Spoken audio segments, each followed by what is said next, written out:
Hello everyone! My name's Rewin and today we're finally making another FNAF theory. Today we're focusing on a hill I will die on.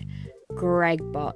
I can already hear the screams of contentment, but no, you are going to sit and listen because by the end of this theory, you are going to learn that not only is Gregory a robot, but he's also linked to both David and Dave. Let's go. So, first of all, why would Gregory be a robot? Well, outside of the crying child parallels, which I always believed you're MatBat, Quickstack gets it. Quickstack. Shout out to Quickstack. there is a lot of evidence throughout the books and games. First, in the games, for one, look at how Glamrock Freddy's cake hatch is built. There is no way we can fit in there. Yet, Mimic can fold itself in half to fit into childlike spaces. Curious. His whole introduction is super odd too.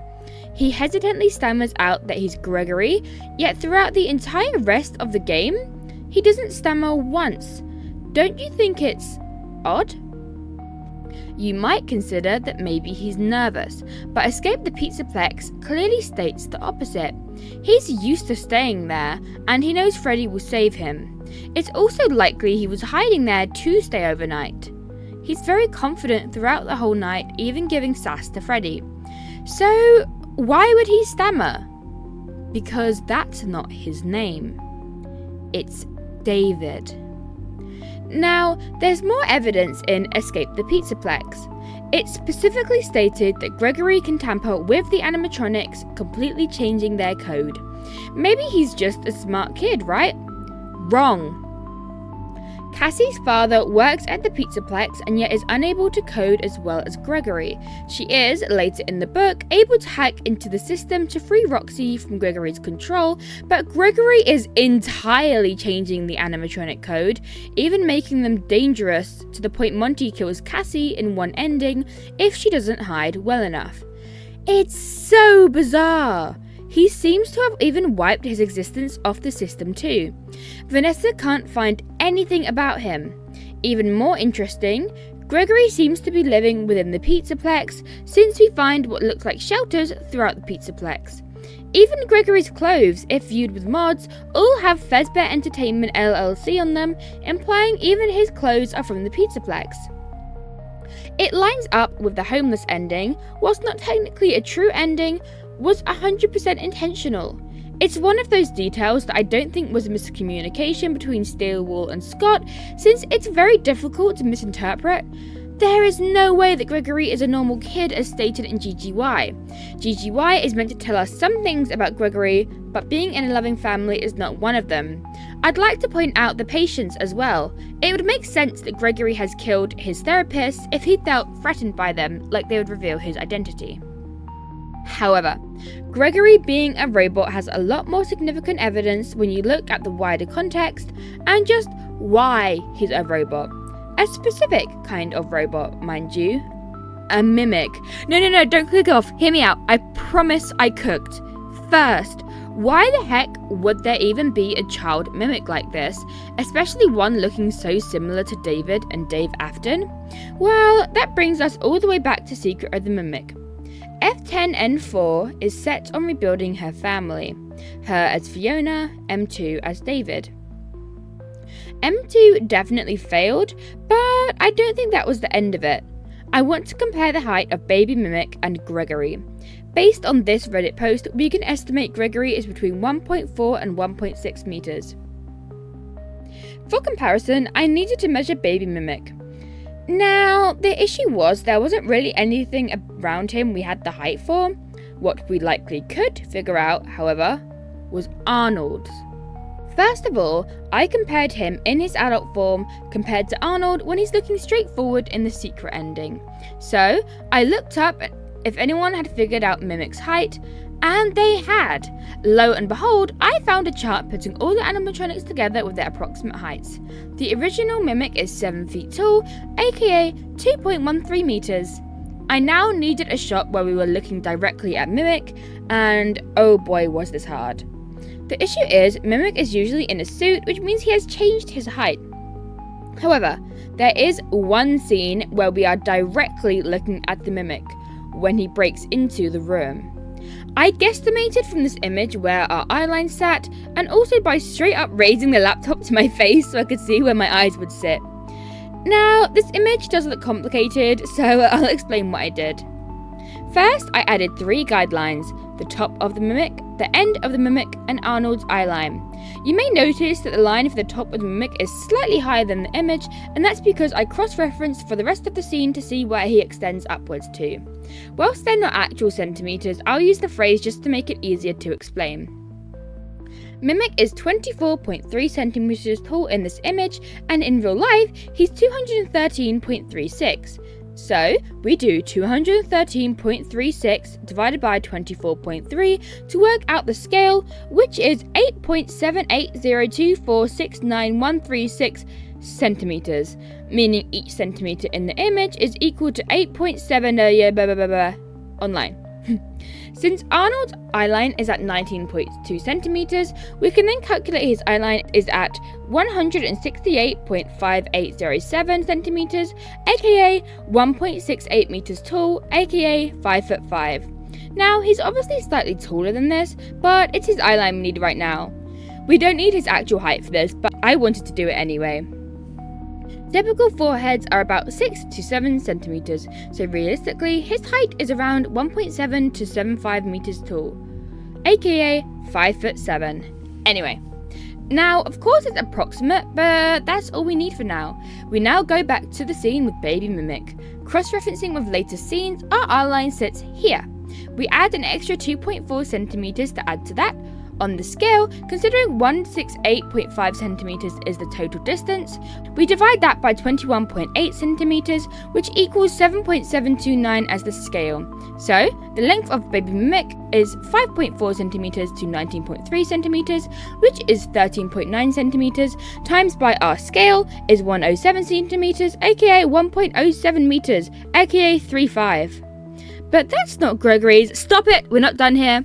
The average 5-year-old, David's age, is 110 centimetres, aka 3'6". Now, David only just made it to 5, and since Baby Mimic is lined up to him, it makes sense. So, what about Gregory's height? Gregory falls into the category of an average 10-year-old. You know what else is interesting? Crying Child is speculated to have died around the age of 10. Yes, I'm doing it. Take out your pitchforks.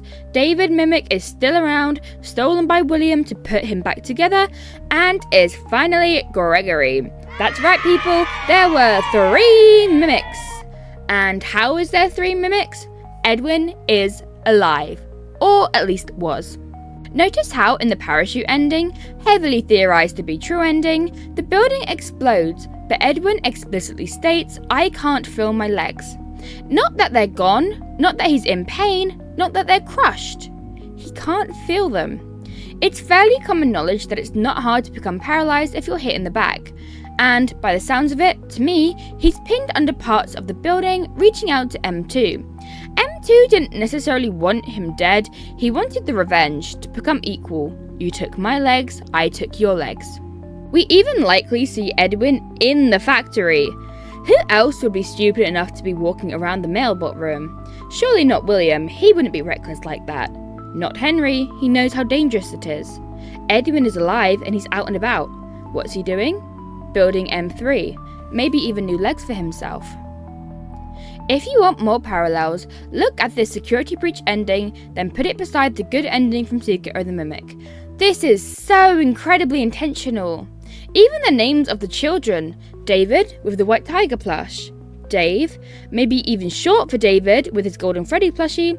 And finally, a kid whose name definitely isn't Gregory. It's David. Or, probably more likely, D4D1D or D4V3. I want to point out as well in GGY that Gregory is going under a false name, so it's not unheard of that he's lying about his name. But why would there be another mimic? To defeat M2. It's becoming increasingly more obvious that nothing we know of can kill Mimic, and Secret of the Mimic was clearly displaying that. The code to defeat Mimic is missing, currently with the Mimic. He cannot burn, he cannot fall. Even being in a severe car wreck only slightly damages him. Nothing in the Pizzaplex is strong enough to kill him, not even DJ Music Man. We have to reach out to him. Hence, we have Gregory. I really don't know what it is, and I don't think he's meant to. It just explains so much. For one, the double names. Why would we have Dave and David if not to reveal Gregory's name is the same? Why would it be repeated like that? Why does Gregory look so similar to Dave?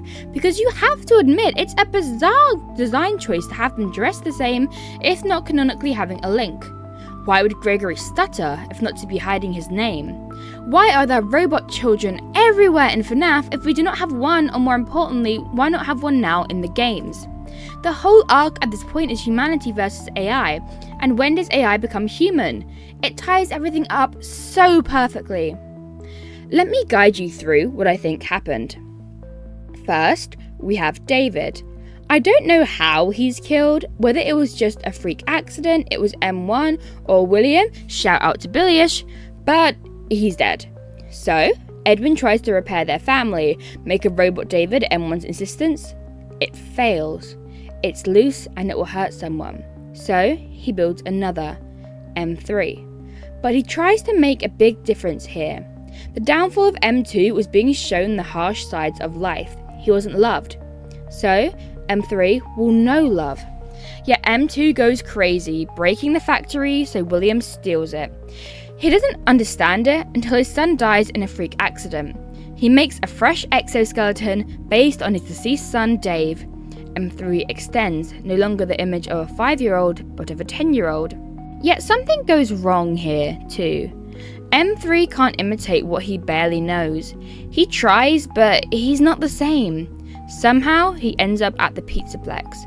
Maybe he was in the sister location where M2 is trapped.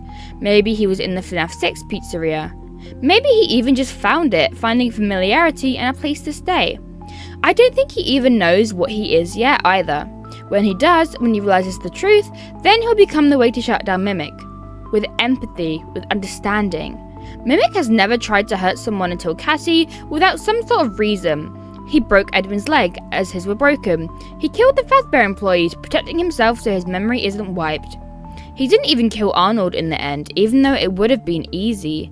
He's not cruel. He is learning what it is to be human, and it's afraid. M2 has felt hatred, not love. Gregory has seen hatred. He has seen love. It is a story of humanity, and it is humanity that will save us. So, how will it play out? Completely on accident, I suspect. Maybe Gregory falls and part of his faceplate is revealed. Maybe we get a tape from Edwin and Gregory realizes that he's in denial. Regardless, the reveal is coming and I am so excited for it. And that is all for today. Thank you so much for watching. I know this is incredibly controversial, but it's a topic I'm quite passionate about. It actually started as a crack theory, but the more I thought about it, the more likely it seemed, which is super wild. Anyway, have a great day, and I'll catch you later. Bye!